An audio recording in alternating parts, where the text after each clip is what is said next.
E aí pessoal, beleza? Sejam bem-vindos a mais um Desvendando DaVinci, aula de número 4. E hoje a gente vai aprender aqui, vai dar continuidade na parte do Project Settings, explicando a parte de escalonamento de imagem, né, o Resize, o Image Scaling. Antes de dar continuidade, vou pedir para você deixar o seu like aqui nesse vídeo, também se inscrever no nosso canal, é claro, se você ainda não é inscrito, se inscreva no nosso canal. Vai lá no nosso Facebook, deixa o seu like e se você puder, faça parte do nosso Apoia-se. Tem o link aí na descrição, vai lá e nos ajuda, né? Ou se você preferir doar de outra maneira, é só entrar em contato comigo, beleza? Então, vamos começar essa aula aí. A primeira opção que a gente tem aqui é o Resize Filter.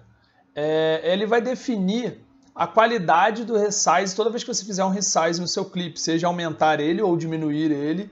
Tá na timeline lá, você pode dar um zoom, pode mudar a escala dele. Toda vez que você mudar a escala dele, um filtro vai ser utilizado para fazer essa mudança e que vai gerar a qualidade do clipe reescalonado. E esse resize, esse filtro é setado aqui, tá? Ele tem 4 opções e eu vou explicar rapidinho as 4 opções, o que elas são. Se você está trabalhando com vídeos de HD para cima, 720p, 1080, 4K e o que for, você vai usar a opção Sharper. Não importa se você está aumentando o seu clipe ou diminuindo. Você pode acabar encontrando em alguns lugares aí algumas pessoas dizendo que Sharper é para quando você aumenta, Smoother para quando você diminui. Isso está errado, tá? Trabalhando em HD para cima, você vai usar a opção Sharper, não importando o que você está fazendo com o seu clipe. Em SD para baixo, você vai usar a opção Smoother. Essas duas opções elas vão te dar a melhor qualidade possível de escalonamento da imagem, né, de reescala da imagem, no caso Sharper de HD para cima e Smoother de SD para baixo. Tá? O Bicubic e o Bilinear, ou bicúbico e bilinear, eles são a mesma coisa que o Smoother e o Sharper, só que o resultado deles, a qualidade é mais baixa, tem uma qualidade pior. Então eles são bons se você estiver tendo algum problema com o processamento, tá meio lento e tudo, você pode usar o Bicubic ou o Bilinear, sendo o Bilinear o pior de todos, o Bicubic ainda com uma qualidade um pouco melhor que o Bilinear, mas ambos pior que o Smoother e o melhor de todos os Sharpers, mas lembrando que se você está trabalhando de SD para baixo, você deveria usar Smoother e não Sharper. Mas hoje em dia, praticamente todos os seus projetos você vai usar a opção Sharper. Já essas duas checkboxes aqui, Override Input Scaling e Override Output Scaling, permitem que você escolha um perfil pré-programado tanto para o input quanto para o output do scaling, mas você não vai usar isso, cara. É muito raro, você pode deixar desmarcado, tá? A outra opção que você tem aqui é o Anti-Alias Edge. O que é o Anti-Alias? O Anti-Alias é aquela função que vai amenizar as bordas de um gráfico e tal, quando está aquele serrilhado, ele vai deixar aquele serrilhado mais bonitinho, menos serrilhado, né? Então, o Anti-Alias é isso. O Anti-Alias Edge, na verdade, ele só vai agir quando você tem, por exemplo, uma diminuição, vou dar um exemplo aqui, ó. Ele vai agir na borda das suas imagens, dos seus clipes. Ele não vai agir no clipe em si. Se o seu clipe tiver uma transparência, ele vai agir, obviamente, na transparência. Mas, em geral, ele vai agir aqui, ó, nas bordas do seu clipe, tá? Então, você tem 3 opções lá, que é deixar desligado, ou seja, não vai ter anti-alias, e o seu clipe provavelmente vai ficar com bordas mais serrilhadas. Você pode deixar ligado, ele vai aplicar anti-alias sempre, ou no automático, que ele só vai aplicar anti-alias se o seu clipe teve alguma transformação de zoom, né, de escala. Se ele não teve nenhuma transformação de escala, ele não aplica nada. É bom você deixar no automático ou no ligado, porque, por exemplo, quando você usa aquelas barras de proporção, o anti-alias vai funcionar ali. Então, normalmente eu deixo ou ligado ou no automático. Bom, a última opção que você tem nessa caixa aqui é o Deinterlace Quality, que ele vai determinar a qualidade do Deinterlace. No manual ele diz que isso aqui só está disponível na versão Studio, porém aqui para mim está aparecendo disponível na gratuita. Não sei se na verdade só o High, você marcando, ele só vai funcionar se tiver na Studio, não sei bem.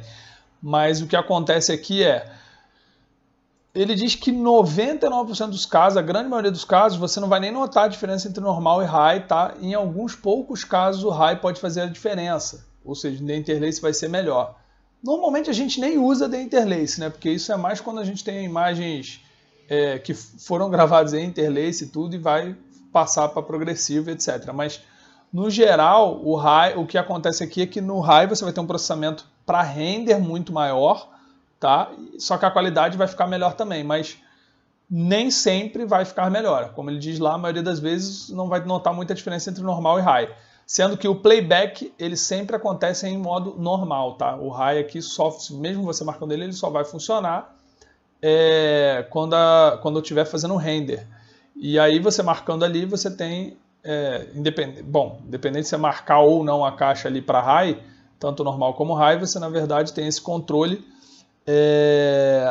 direto aqui no Clip Attributes, onde você pode marcar essa caixinha aqui, Enable the Interlace, que a gente já falou sobre isso. A próxima box aqui é o Input Scaling. Quando você está trabalhando, você tem lá os seus vídeos e os clipes podem ter tamanhos diferentes que não batam com a sua timeline. Por exemplo, um vídeo em 4K com uma timeline Full HD, etc. Isso aqui vai definir o que acontece com os clipes quando você joga eles na timeline, tá? A opção padrão é Scale Entire Image to Fit. Eu vou jogar aqui, vou trocar aqui a configuração do meu projeto para vocês entenderem. Vou botar ele aqui para uma configuração 4K, beleza? Aí agora eu vou criar uma timeline aqui e aí eu vou pegar esse clipe aqui, tá? Que ele vocês podem ver aqui, ele é Full HD e vou puxar para a timeline. E o que vai acontecer com o clipe é que ele foi esticado para poder caber na timeline inteira. Tá vendo aqui? Ele ficou do tamanho de 4K, só que ele foi esticado. Se vocês forem ver, a qualidade dele vai cair porque a timeline está em 4K, certo? A segunda opção, vamos lá de novo, seria o Center Crop with No Resizing. O que acontece? Quando você jogar o seu clipe na timeline, não vai acontecer nenhum resize, ele não vai ser aumentado nem diminuído. Se você tem uma timeline maior, ele não vai diminuir, e nem se você tem uma timeline menor, ele não vai aumentar, certo? Ele vai ficar sempre assim, desse tamanho. Então eu joguei um Full HD numa 4K, ele ficou do tamanho normal, sobrando, centralizado e sobrando as bordas. Se eu diminuir a minha timeline aqui e botar ela, por exemplo, para 720p, que é bem menor do que o Full HD, né? Metade lá, eu vou jogar aqui agora e vocês vão ver que está, na verdade, cropando boa parte da imagem. Eu tenho, na verdade, essa imagem ela é maior, né? Ela é Full HD. Então, se eu for aqui no Inspector e der um zoom para trás, vocês vão ver que a gente perdeu uma boa parte da imagem, foi cropada. Então, essa é a segunda opção do Image Scale, Center Crop with No Resizing. Não dá resize, ele joga a imagem do tamanho que ela é. Se a timeline for maior, vai sobrar espaço. Se a timeline for menor, vai cropar a imagem. E ela vai ficar no centro. Certo. Terceira opção é Scale Full Frame with Crop. Tá? O que acontece? Vou pegar o maior e vou jogar na timeline menor. Aqui deixa eu fazer uma coisa aqui, que é mudar para um tamanho meio aleatório para a gente entender melhor como isso acontece. Vamos supor que essa timeline fosse 1600 por 720. Estou inventando aqui, tá? E aí, quando eu jogar o meu clipe aqui, o que ele vai fazer é o seguinte. Ele vai pegar o meu clipe e vai dar o resize nele. Se eu der um zoom aqui, vocês vão perceber, ó, que ele cropou em cima. Tá vendo que ele está cropado em cima? Ó, se eu botar como ele deixou assim. Eu estou perdendo em cima e embaixo e ficou certinho nas laterais. Ou seja, ele vai pegar a menor dimensão do seu vídeo, tá? E vai aumentar até chegar na borda. Quando ele tocar a borda, a outra dimensão, seja a altura ou a largura, vai cropar. Então, se essa imagem aqui, por exemplo, em vez de retangular, ela fosse quadrada, ele teria batido aqui no topo e cropado a largura, certo? Beleza. E aí, se eu colocar uma proporção aqui diferente, ó, vou colocar 3072 por 2048. E agora eu arrastar. Opa! Vocês vão ver que, na verdade, agora ele cropou as laterais e não cropou em cima e embaixo, certo? Então, é o que faz essa configuração. E a última opção que a gente tem aqui, que é Stretch Frame to All Corners. Essa opção aqui a gente não vai usar. Essa opção aqui ela é para quem trabalha com anamórfico e você vai ter clipes que são anamórficos misturado com não anamórficos. E aí essa opção vai ser boa para você conseguir colocar esses clipes na timeline juntos, tá? Mas em geral você não vai usar essa opção. A melhor opção em geral é o Scale Entire Image to Fit, escalonar toda a imagem para caber ali.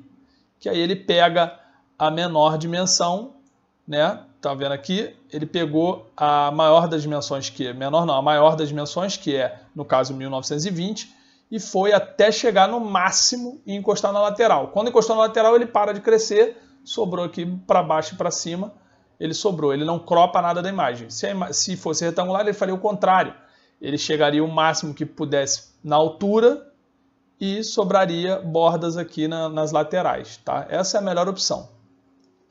Não importando a opção que você escolha aqui no Project Settings, no Input Scaling, os clipes na timeline você pode ter eles escalonados individualmente, tanto na questão da qualidade quanto na forma de scale. Como isso? A gente tem uma opção aqui chamada Retime and Scaling. Pode ver que está tudo marcado como Project Settings aqui, então todas as opções, todos os clipes estão sendo indo de acordo com o que está lá no menu. Mas você pode alterar. Então, por exemplo, eu posso querer esse clipe aqui, que ele seja escalonado no modo crop, tá? Center crop, no caso. Né? Aqui o crop é center crop, fit é o que a gente estava, fill é aquele que cropa a imagem, ele vai ao máximo da altura até cropar a imagem, ou da largura, né? Ele vai ao máximo de forma... O fill é exatamente o que o nome diz, encher a tela. Ele vai no máximo para a tela ficar preenchida, seja de forma que não apareça preto nem em cima, nem embaixo, nem nas laterais. Se para isso ele precisar cropar as laterais ou o topo e a parte de baixo, ele vai cropar, entendeu? O fit é para caber, como já diz a palavra, então ele cabe aqui dentro e sobra nas laterais ou em cima e embaixo. O crop ele vai colocar lá do tamanho original, que na verdade não é crop, né? É center crop, ele vai colocar no tamanho original e pronto. E o stretch, que é aquele do anamórfico que ele estica. Na verdade o que ele faz aqui ele pega as pontas e leva até as pontas. Então na verdade eu mudei aqui, a imagem ficou esticada, tá vendo? Ele levou todas as pontas, não tem nada da imagem cropada. Se eu mexer aqui vocês vão ver que não tem nada cropado. Ela foi esticada tanto para cima quanto para os lados, tá? Por isso que não é a melhor opção a se usar. Normalmente você não vai usar ela. Mas, como eu ia dizendo, aqui você pode trocar por imagem. Então eu posso querer essa no modo fit e essa segunda aqui no modo fill. Entendeu? Ou no modo stretch. No que eu quiser, eu vou colocar aqui. Né? No caso, vou botar aqui fill. Então as duas estão em modos diferentes, tá? E eu também posso trocar o resize filter, aquele sharper, smoother, e botar um individual para cada uma, tá? No geral, você vai usar sempre tudo em Project Settings, dificilmente você vai mudar isso, tá ok? A última caixa que a gente tem aqui é o Output Scaling. Normalmente ele já vai ficar aqui com a opção padrão de Match Timeline Settings, ou seja, as opções vão ficar igual à da sua timeline. E o Mismatch Resolution Files, que funciona exatamente como o Input Scaling aqui, você deveria deixar igual, né? Bom, o que é isso aqui? Às vezes você vai ter um monitor de referência, por exemplo, você está editando em 4K e o seu monitor de referência é 1080. Então você pode usar esse Output Scaling aqui para corrigir lá no seu monitor de referência a imagem ficar no tamanho correto. O mesmo para quando você vai dar a saída do seu arquivo e tudo mais, tá? Então você pode trocar aqui a resolução, colocar a resolução que você quer, o Pixel Aspect Ratio que você quer e a forma de escala, se ele vai dar crop e tudo. Lembrando que isso aqui não tem nada a ver com a escala que você botou aqui na timeline. Isso aqui, aquilo que você faz na sua timeline, isso aqui vai fazer no monitor que você está mandando. Então vamos supor, se você coloca aqui para ele pegar e mostrar lá no monitor que você está mandando em Full HD, tá? Você escolheu lá, eu quero botar aqui em Full HD aqui a sua imagem, né? 1920 por 1080, a sua imagem, a sua timeline está em 4K e o seu monitor de referência é Full HD. Então você tem aqui o Mismatch Resolution, vai se comportar da mesma forma quando você joga na timeline. Ele vai pegar a sua timeline e jogar lá para aquele monitor Full HD, e aí você vai escolher. Você quer que ele center crop, você quer que ele escalona, você quer que ele coloca do tamanho da imagem certinha, ou aquele que ele muda, que ele distorce a imagem. Então funcionaria da mesma maneira, mas lá no monitor de referência. Mas o normal é você deixar aqui no Match Timeline Settings mesmo, você não vai mexer muito nessa opção. Então é isso. Acho que para Image Scaling já está tudo coberto, e na próxima aula a gente vai falar da parte mais importante aqui, que é o Color Management. Falou, galera. Grande abraço.